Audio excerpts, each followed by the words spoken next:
Let's study about the mirror equation for convex. Mirror equation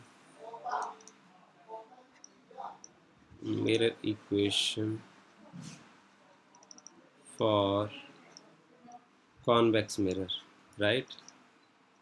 सो इस video में आपको ये मौका लगेगा कि आप कॉनकेव मिरर की इक्वेशन को रिवाइज कर सकते हैं, और क्योंकि स्टेप्स बिल्कुल सेम रहेंगे। तो सबसे पहले हम आपके साथ उसका डायग्राम शेयर करना चाहते हैं। वो देखिए, आप डायग्राम कुछ इस तरीके का रहेगा।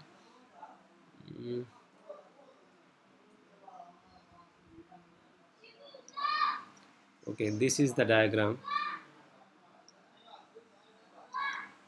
This is the ray diagram. So would like to discuss this ray diagram first with you. Okay. So सबसे पहले हम शुरू करते हैं कि ये हमारे पास कॉन्वेक्स मिरर है जिसकी डेफिनेशन आपको पता है, और this is the center of this geometry, that is called pole. Okay. And this is the center of the curve, this is called center of curvature. ये सब रिवीजन का पार्ट है क्योंकि आपने ये सब कुछ ये पढ़ रखा है। हम नेक्स्ट स्टेप में सेंटर ऑफ कर्वेचर को जब हम पोल से मिलाते हैं और उसको आगे तक एक्सटेंड कर देते हैं, सो ये बन जाएगी आपकी प्रिंसिपल एक्सिस, राइट। अब आप रे डायग्राम बनाने के लिए तैयार हैं। यहाँ देखिए, अब हमने एक बी पॉइंट के ऊपर एक ए बी हाइट का एक ऑब्जेक्ट लिया है, और उस ऑब्जेक्ट के पॉइंट ए से दो रेज है, the rays are emerging from this point, and the one ray that will emerge from here will go parallel to the principal axis, and this is the point of incidence, right। और जो दूसरी रे है वो properties को भी आप recall कर सकते हैं। वो पोल के ऊपर टकराएगी, और पोल के ऊपर टकराने के बाद वो लॉ ऑफ रिफ्लेक्शन को फॉलो करेगी। मीन्स वो रिफ्लेक्ट करेगी यहाँ से, और वो इस डायरेक्शन में वापस चली जाएगी। क्यों? बिकॉज इसका जो बैक साइड है वो पॉलिश्ड है, तो उसको तुम अपना वो क्रॉस नहीं करेगी। आपको फिज़िक्स के हिसाब से इसका जवाब देना है, क्योंकि जो रिफ्लेक्शन में मीडियम चेंज नहीं होता। यदि लाइट रेयर मीडियम में है तो रेयर में ही रहेगी, डेंसर में है तो डेंसर में ही रहेगी। अब तक हमने रेयर और डेंसर मीडियम के कॉन्सेप्ट की बात नहीं की है। आप सिर्फ इतना ही समझें कि अपना वो मीडियम चेंज नहीं करेगी, ओके। और यदि वो पॉइंट पी के ऊपर लॉ ऑफ रिफ्लेक्शन फॉलो करेगी, तो आप ये समझ सकते हैं कि सर आप ये बताइए कि यहाँ angle I is equal to angle R कहाँ होगा, और जो नॉर्मल कहाँ होगा। तो आप देखिए कि जो पी पॉइंट को आप यहाँ से जब सेंटर ऑफ कर्वेचर के साथ मिला रहे हैं, तो ये वाला जो पॉइंट है वो अपने आप यहाँ नॉर्मल बन जाता है। सो यहाँ यदि आप टेंजेंट खींचते हैं, टेंजेंट एट पॉइंट पी, तो यहाँ नॉर्मल बन जाएगा। So angle, this angle will naturally be equal to this angle, okay। so ये आपको बात समझ आ गई। उसके बाद हम चलते हैं कि ये जो कॉन्वेक्स मिरर है, इसका इनर पार्ट पॉलिश्ड है। इसका मतलब जो रे है वो इसको क्रॉस नहीं करेगी। अब आप क्या करें कि इस जो ये पॉइंट M है, this is the point of incidence which lies at this point, right. अच्छा, आप ऐसा करिए कि यहाँ से एक रे ऑफ लाइट यहाँ भी रिफ्लेक्शन को वो फॉलो करेगी, यहाँ से रे रिफ्लेक्ट होगी, राइट। सो हमने पढ़ा कि प्रॉपर्टीज़ में ये पढ़ा, any ray that will go parallel to the principal axis, any ray of light that will go parallel to the principal axis will then pass to the focus. वो focus से गुजरती है। अब ये देखिए, ये रे ऑफ लाइट जो है डॉटेड पार्ट है, एनसीईआरटी ने बनाया है, तो ये बता रहा है कि रियलिटी में तो रे इधर से जाएगी नहीं, बट इट इज़ वर्चुअली। यदि हम ये देखें इमेजिनेटिव वे से, हम यदि देखें तो ये जो रे ऑफ लाइट है, this will pass through the focus. Now as the questions to the real और वर्चुअल इमेज इज कंसर्न, हमने इसके बारे में भी पढ़ा था कि जो रियल इमेज कब होगा और वर्चुअल इमेज कब होगा। रियल इमेज में जब जो रेस है, द बंच ऑफ रेस जो पॉइंट ए से निकलती है और किसी अन्य दूसरे पॉइंट के ऊपर रिफ्लेक्शन और रिफ्रैक्शन के बाद कन्वर्ज करती है, तो रियल इमेज बनता है। और यदि वो कन्वर्ज नहीं करते, if they appears to diverge from some common point, जैसे फॉर एग्जांपल आपके पास ये पॉइंट ए प्राइम है, यहाँ आप देखिए कि यहाँ रियल इमेज बनेगा या वर्चुअल इमेज बनेगा। आप इस पॉइंट को चूज़ कर लीजिए। इस पॉइंट को चूज़ करने के बाद इस एरो को ध्यान से देखिए, this arrow is going away from this point A prime, this arrow is going away from this a prime, and both of these are meeting at a prime. But they seems to diverge not converge, ये बाहर की ओर जाती हुई नजर आ रही है। What does this mean? This means there is a virtual image formation at a prime. This is the image formed is the virtual. This is the point to point correspondence. Virtual image बनेगा। ये आपको clarity हो गया कि इसमें virtual image क्यों बनेगा। आगे सवाल हमारा आता है कि अब हम किस तरीके से ये रिलेशन को प्रूव करें। जो हमारे पास है अभी हम लिखेंगे नहीं, यू वी एंड एफ के बीच में जो रिलेशन है उसको हम प्रूव करते हैं। तो इसमें कहानी बिल्कुल वैसी की वैसी ही रहेगी कि जैसे आपने इनिशियली फर्स्ट आर्टिकल में आपने किया था जब हमने कॉनकेव मिरर को चूज़ किया था। यहाँ इनिशियली हम सबसे पहले लेते हैं in right triangle, in right triangle, in right angled triangle. Right angle triangle कौन कौन सी है? A prime B prime F, triangle A prime B prime F, और जो दूसरी है and M P F, M P F, यहाँ triangle लिख देते हैं, राइट। आर सिमिलर, ये सिमिलर है, आर सिमिलर। तो इसमें आप जस्ट ये देख लें, फिर भी हमें मैथमेटिक्स अच्छा करना चाहिए। सीम्स टू बी सिमिलर, और उसको हम डिस्कस कर लेते हैं। सिमिलर, अच्छा, फॉर पैराक्सियल रेज मैं ऐसे लिख देता हूँ, फॉर पैराक्सियल रेज, क्योंकि हमने एक कंसीडर किया है कि हमारा जो रे डायग्राम होगा वो पैराक्सियल रेज के लिए, या जो हमारे फार्मूलाज हैं वो पैराक्सियल रेज के लिए एग्जिस्ट करते हैं। देखिए, यदि हम इनको पैराक्सियल रेज कंसीडर करते हैं तो उससे फ़र्क क्या पड़ता है? उससे फ़र्क ये पड़ता है कि ये जो एम पी जो है ये पॉइंट नियरली आपने नॉर्मल कंसिडर करना है। ये देखिए, ये राइट एंगल ट्रायंगल के आसपास आपने कंसिडर करना है। यदि मैं इस पॉइंट को कोई पॉइंट m के बाद इसको n ले लेता हूँ, for example if I choose this n, so this n is very close to p, this n is very close to p, so this is nearly right angle triangle, ओके, इस तरीके से है। अब आपको यहाँ कहा गया कि ये जो दोनों ट्रायंगल हैं वो सिमिलर है, तो इसके हम कोई दो एंगल चूज करते हैं कि क्या वो बराबर है। A prime B prime F में ये वाला जो एंगल है इस पॉइंट के ऊपर वो 90 डिग्री है, और एम एन और एफ जो है, या एम पी एफ जो है, इसका ये एंगल 90 डिग्री है। उसके बाद आप देखिए कि जो एंगल है, हम यदि ऐसा लिख दें कि इस पॉइंट के ऊपर बनने वाला जो एंगल है उसको मैं लिख दूं ऐसे, इसको हम लिख देते हैं एंगल नंबर 1, और इस पॉइंट पर बनने वाला, क्योंकि स्पेस छोटा है, इसको बोलेंगे एंगल नंबर 2। तो हम इसको ऐसे लिख देते हैं कि angle number 1 is equal to angle number 2, both of these are 90 degree. और दूसरा पार्ट ये है कि दोनों ट्रायंगल्स में इसको हम लिख देते हैं एंगल नंबर 3।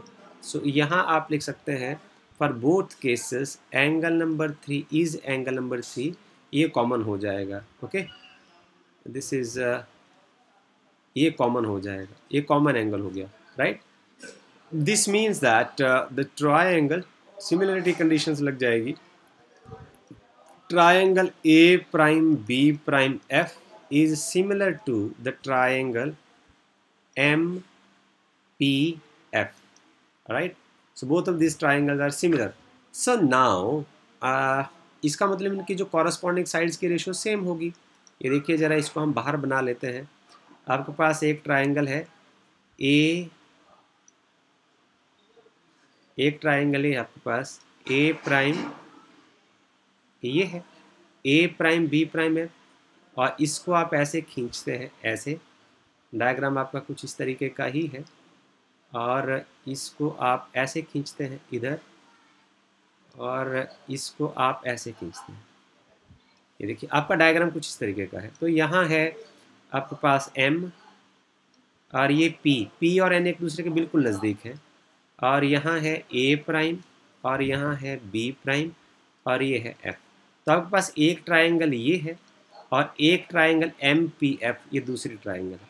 अब कॉरस्पॉन्डिंग साइड की रेशियो जब हम बनाएंगे, ए प्राइम बी प्राइम हमारे पास होगा जो ए प्राइम बी प्राइम है इसका बटा आ जाएगा एम पी, इसकी कॉरस्पॉन्डिंग साइड ये रहेगी। दूसरी साइड में आप लेंगे बी प्राइम एफ और इसकी कॉरस्पॉन्डिंग साइड क्या आ जाएगी, पी एफ। ओके, आगे हम लिखते हैं बट जो एम पी है वो ए बी के बराबर है। ज़रा देखिए डायग्राम में आप देखिए ज़रा, जो एम पी है या एम एन और M P both are equivalent, ये ए बी के बराबर है। This part and this part both are equal, so I can write के इसको मैं ले सकता हूँ A prime B prime upon A B is equal to B prime F upon P F, right. इसको अब आप इक्वेशन नंबर 1 मार्क कर सकते हैं, राइट। अब ये प्रोसेस सारा बिल्कुल सेम है पिछले आर्टिकल की तरह। अब हम दोबारा फिर से दो सिमिलर ट्राइंगल चूज करते हैं, पेंसिल का कलर बदल देते हैं। नाउ इन ट्राइंगल, अब आपने ट्राइंगल चूज की A B P and triangle A prime B prime P, A prime B prime P. अब आपने ये चूज कर लिया। अब यहाँ देखिए आपके पास जो ट्राइंगल है वो कुछ इस तरीके की है। डायग्राम हम बाहर निकाल के बनाएं तो आपको आसानी रहेगी। ये देखिए आपके पास ट्राइंगल कुछ इस तरीके की है। ये आपके पास एक ट्राइंगल आ गई और इसके साथ ही जो दूसरी ट्राइंगल है वो स्मॉल इन साइज है, but it looks like this, right. So this is all about this. आपके पास है ये ए, ये बी, ये पी और ये ए प्राइम और ये बी प्राइम। अब देखिए आप, इसका ये एंगल 90 डिग्री और इसका ये एंगल 90 डिग्री, एक एंगल बराबर हो गया। और ये एंगल, जो ये एंगल है और ये एंगल दोनों एक दूसरे के बराबर हैं। इसको मैं एंगल नंबर 4 लिख देता हूँ और इसको मैं एंगल नंबर 5 लिख देता हूँ। क्यों बराबर है? क्योंकि आप देखिए यहाँ ये लॉ ऑफ रिफ्लेक्शन फॉलो करेगा। यदि ये लॉ ऑफ रिफ्लेक्शन फॉलो करेगा तो मैं इसको लिख दूंगा एंगल नंबर 4 और इसको भी एंगल नंबर 4 ही लिखना पड़ेगा। ओके, ये एक दूसरे के वर्टिकली ऑपोजिट एंगल हो जाएंगे, तो ये भी एंगल नंबर 4 ही होगा। क्लियर हो गया? दिस मीन्स दैट यहाँ से अब आपको चीज़ क्लियर हो गई। मैं ये लिख सकता हूँ कि ट्राइंगल अब A prime B prime P similar है ट्राइंगल ए बी पी के। ओके, सो नाउ अब आप यहाँ बड़े मज़े से लिख सकते हैं कि देखिए इसकी कॉरस्पॉन्डिंग साइड्स की रेशो बराबर होगी। अब आप पहले प्राइम वाले ट्राइंगल को चूज़ कर लीजिए। आपके पास आएगा A prime B prime upon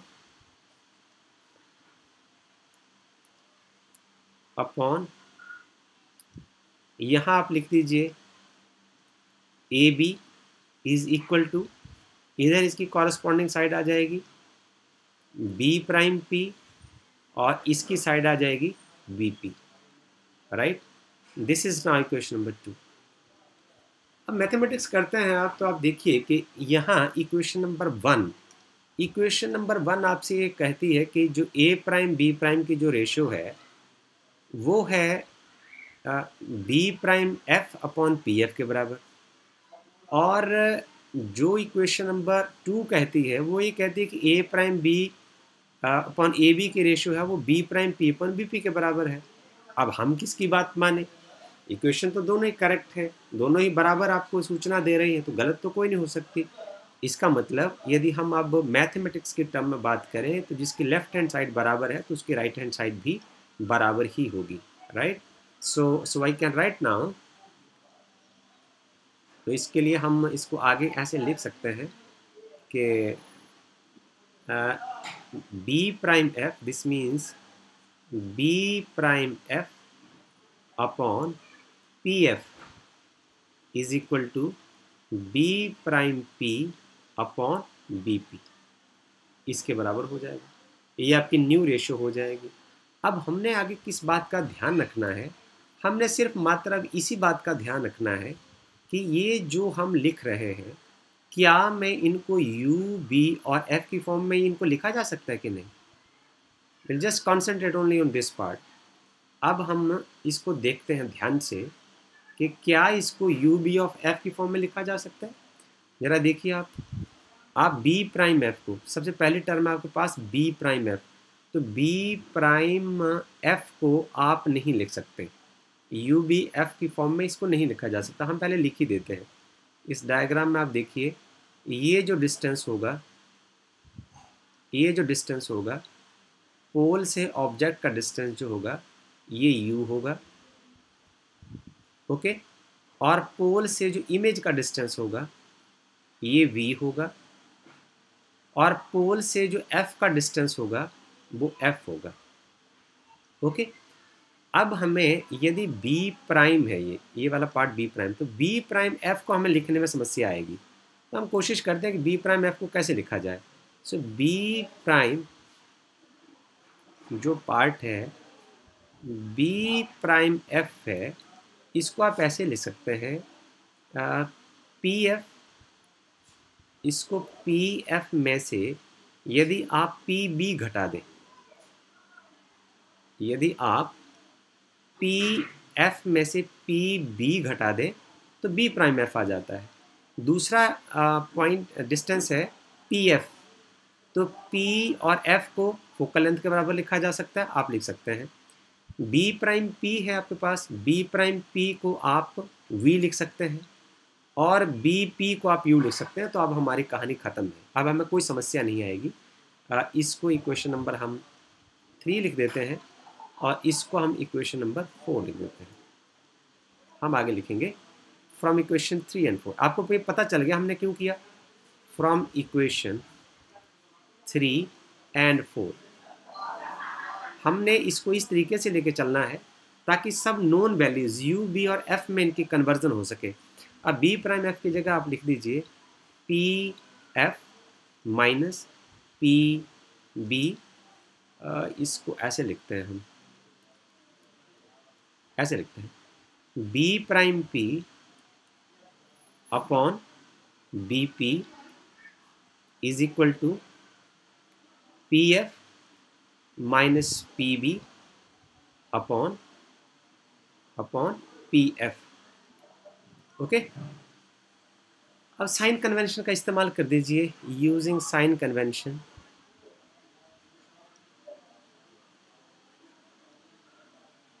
using sign convention, जो डिस्टेंस जो है और रे ऑफ लाइट के डायरेक्शन में मापे जाएंगे, लेफ्ट टू राइट मापे जाएंगे, वो सारे पॉजिटिव लिए जाएंगे, और जो राइट टू लेफ्ट मापे जाएंगे पोल से, वो नेगेटिव लिए जाएंगे। सबसे पहले हम b प्राइम p से बात करते हैं। b प्राइम p ये है, तो ये इंसिडेंट लाइट के डायरेक्शन में मापा जाएगा, इसलिए इसको हम प्लस v लेंगे। सो b प्राइम p जो है वो प्लस v होगा, और जो कॉमा जो vp है, जो vp है ये लाइट के अगेंस्ट मापा जाएगा, इसलिए हम इसको माइनस u लेंगे, ओके। आगे जो pf है डायरेक्शन ऑफ लाइट में लेफ्ट टू राइट ही मापा जाएगा, तो ये f होगा, कॉमा pf को आप f लेंगे, और pb को आप लेंगे, pb को आप लेंगे, pb को आप लेंगे प्लस v, और pf को आप लेंगे, pf को हमने पहले लिया है, प्लस f लेंगे, ओके। सो लिख दीजिए b prime p plus v आएगा, और b prime, so this is a b prime upon bp is minus u, okay, and this is a pf is plus f minus pb prime है, ये minus pb prime है, this is not pb, this is pb prime, this is pb prime, okay.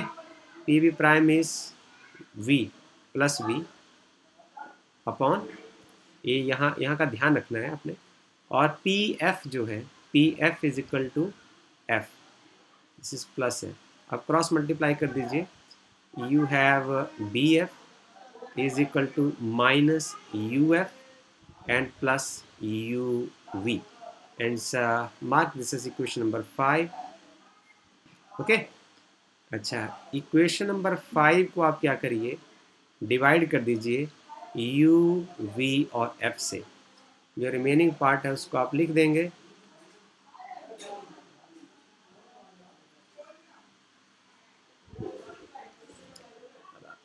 लिख दीजिए, यहाँ आपके पास बचेगा you B F से जब डिवाइड करेंगे तो आपके पास यहाँ बचेगा 1/u इज इक्वल टू, यहाँ माइनस यू एफ है तो बचेगा -1/b, और यहाँ बचेगा यू बी से डिवाइड करेंगे तो यहाँ बचेगा 1/f। So you are left with, आप -1/b को इधर ले आइए, this is 1/u plus 1/v is equal to 1/f. This is the beautiful equation you are seeking about, जिसको आप देख रहे थे। हमने कॉनकेव मिरर के लिए भी किया था, तो हमने कंक्लूजन हम ये निकाल सकते हैं यहाँ से कि मिरर चाहे कॉनकेव हो चाहे कॉन्वेक्स हो, द प्रोसेस ऑफ रिफ्लेक्शन के बाद जो u the distance from the object and v the distance from the image and f is the focal length. So उसमें जो रिलेशन u v और f में है वो दोनों केसेस में सेम रहता है। Okay, so this is what we have enjoyed a lot from this part. अब हमने कॉनकेव मिरर के केस में एक तो हमने ये रिलेशन डेवलप किया था कि u v और f के बीच में क्या रिलेशन रहता है। उसके बाद हमने एक बहुत सुंदर चीज़ पढ़ी थी कि मैग्नीफिकेशन के बारे में भी हमने बात की थी, और उसके लिए हमें अगले जो पेज पर चलना होगा। So next page is okay.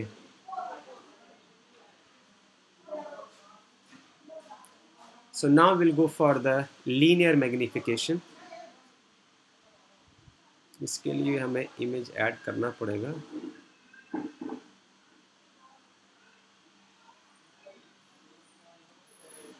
Okay, we will add the same image to understand the linear magnification.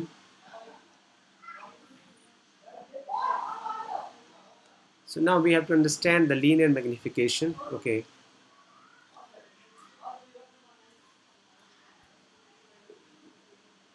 linear magnification.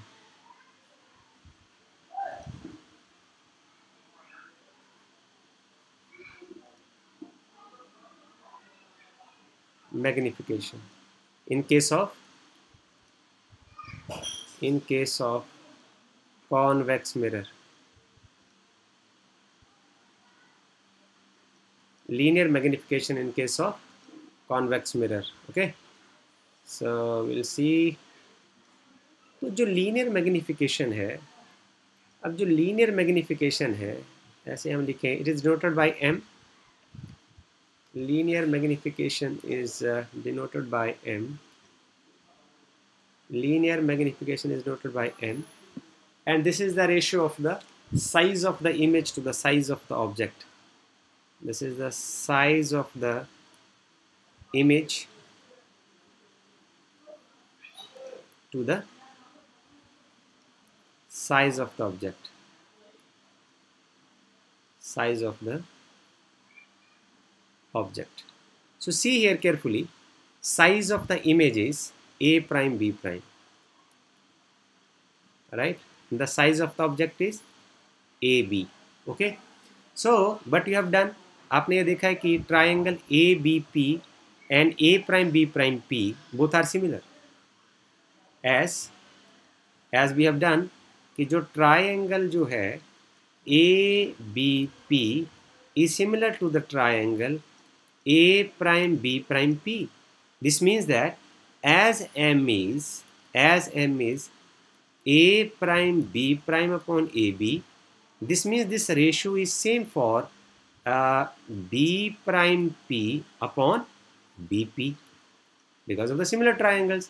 This means that the linear magnification height of the image is, that is h prime, and height of the image is h, this is equal to B prime P distance from the image, तो ये plus V आएगा और V P ये minus U आएगा, okay, which is equal to minus v upon u. So here in this case you see that height of the image and the height of the object both are positive, so the magnification is positive in case of convex mirror. So we can say that the magnification of the convex mirror is positive. So magnification is positive in this case. Here magnification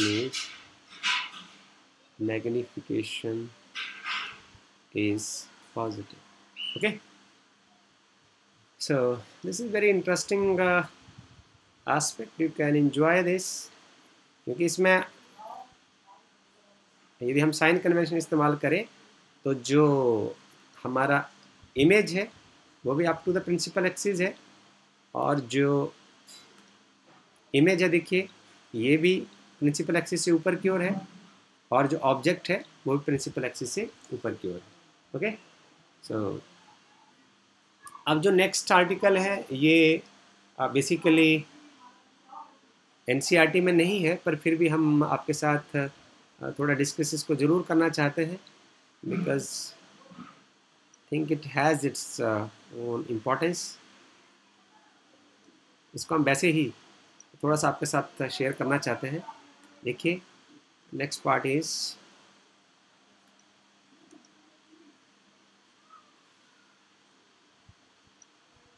okay, so next is the magnification in terms of u, b and f. अब हमने magnification को u, b और f की form में लिखने की कोशिश करनी है। Magnification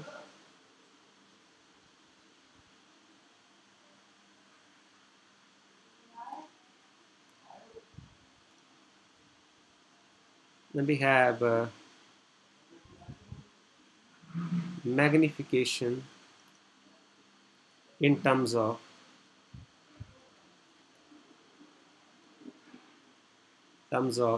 u, v and f. Okay, so हमारे पास सबसे पहले एक जनरल इक्वेशन ये है, we have general equation that for a spherical mirror we have 1 by u plus 1 by b is equal to 1 by f. Okay, सो अब u से हम मल्टीप्लाई कर देते हैं, इसको हम इक्वेशन नंबर 1 कह देते हैं। Equation number 1 multiplied by u, सो आपको पता है लेफ्ट हैंड साइड और राइट हैंड साइड में बराबर करना पड़ेगा, तो u से यहाँ आपने u से मल्टीप्लाई किया, आपके पास 1 बचेगा, तो ये बच जाएगा u बाई b और ये बच जाएगा u by f. Okay, so you can just write it like this 1 by this. So u by b यहाँ निकाल लीजिए, u sorry this is u by b is equal to u by f minus 1. अब minus से multiply कर दीजिए,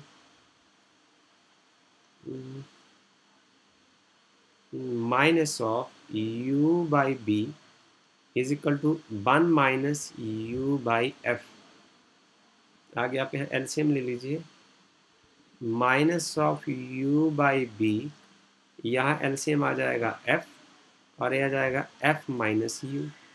अब आप इसको इन्वर्ट कर दीजिए, minus v upon u is equal to f upon f minus u. Okay, so this part is magnification. So magnification is f upon f minus u.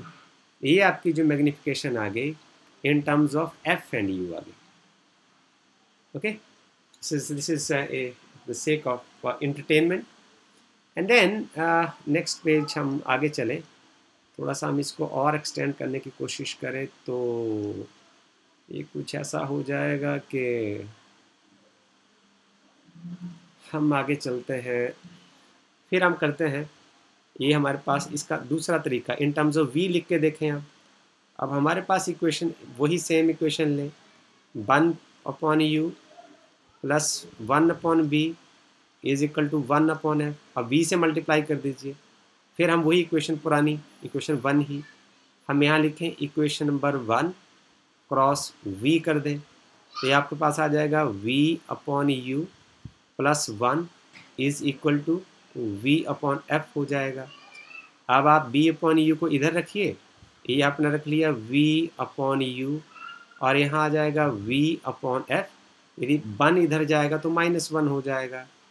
अब आप माइनस से मल्टीप्लाई कर दीजिए, माइनस v अपॉन यू लिखिए और ये हो जाएगा 1 minus V upon F. LCM ले लीजिए, माइनस वी अपॉन यू और यहाँ एलसीएम आ जाएगा f, ये आ जाएगा f minus v। So this part is magnification now. Okay, so this magnification, this part is m, that is magnification. This is f minus v upon f.